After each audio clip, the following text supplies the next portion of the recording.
Borderlands 4's release just around the corner. I wanted to go over a few things that I think will be a make or break for the title. I want to take a dive into a hot take, one that I think a lot of Borderlands fans will agree with, or at least debate on, depending on what title is your favorite in the franchise. Now, Borderlands 2, hands down, is the best story in the entire franchise, period. Characters, the pacing, the emotional gut punches, and of course, Handsome Jack, one of the best antagonists in video games. Jack wasn't just a great villain, he was the villain, charismatic, cruel, hilarious, and generally made the story worth caring about. The impacts he made, the story development in Borderlands 2, leading up to our encounter with Handsome Jack, really built the narrative and the pacing for Borderlands 2. Now, as we know, Borderlands 2 had a lot of heart. It had weight. Every mission felt like it pushed the story forward, not just more loot, but actual motivation, and we cared about the characters, the antagonists, protagonists, the world, the Vault Hunters, and we hated Jack most of all. We wanted to see how it all ended. So simply put, Borderlands 2 had one of the best stories in the franchise. Now moving forward, Borderlands 3 had a completely different story, literally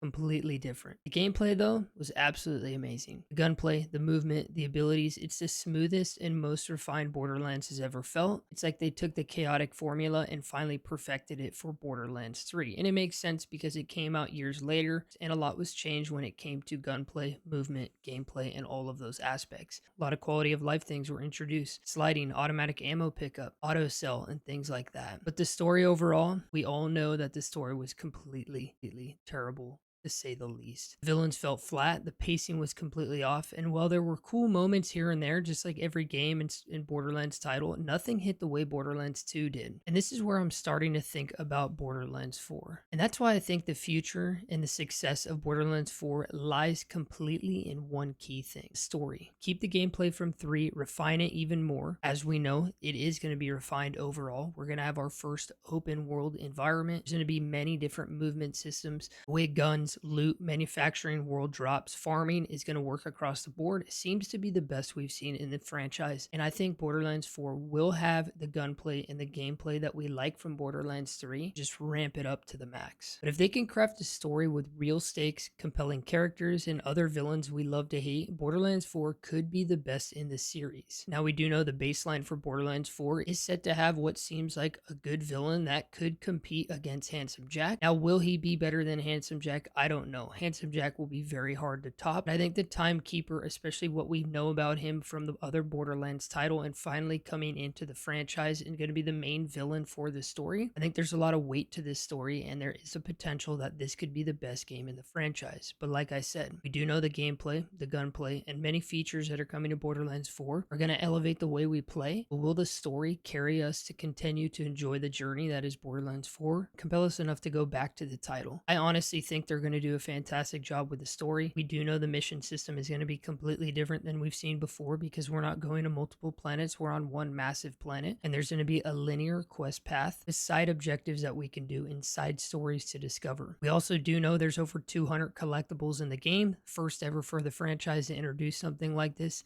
in the likes of the Marcus bobbleheads. I do say the Marcus bobbleheads all share a story that will fit into the world. We do know we're going to be meeting many different factions, whether they're working with the Timekeeper and completely against us, they're completely independent entities and groups that are on Kairos, or they're a band of survivors that will join our cause. Do you think Borderlands 4 is set up to be the best game in the franchise? And I have a lot of hopes for it. Let me know what you think down in the comments below. Are you excited for Borderlands 4? What do you think they're going to make of the story? Do you think it could top Borderlands 2? At the end of the day, I just hope, because Borderlands 2 was completely amazing. And I'll be honest with you, Borderlands 3 is my favorite just in terms of gunplay and gameplay. The story I don't really care about. Sure, it did have its moments with Typhoon de Leon, Lilith, Maya, things like that. But at the end of the day, I go back to Borderlands 3 over and over again, purely for the gameplay. Let me know what you guys think of Borderlands 4. Are you guys excited about it? Be sure to check out all my Borderlands content as we gear up for Borderlands 4. If you enjoyed the video, drop a like on it and subscribe for all things Borderlands. And as always, stay happy, stay hyped, and good luck looting.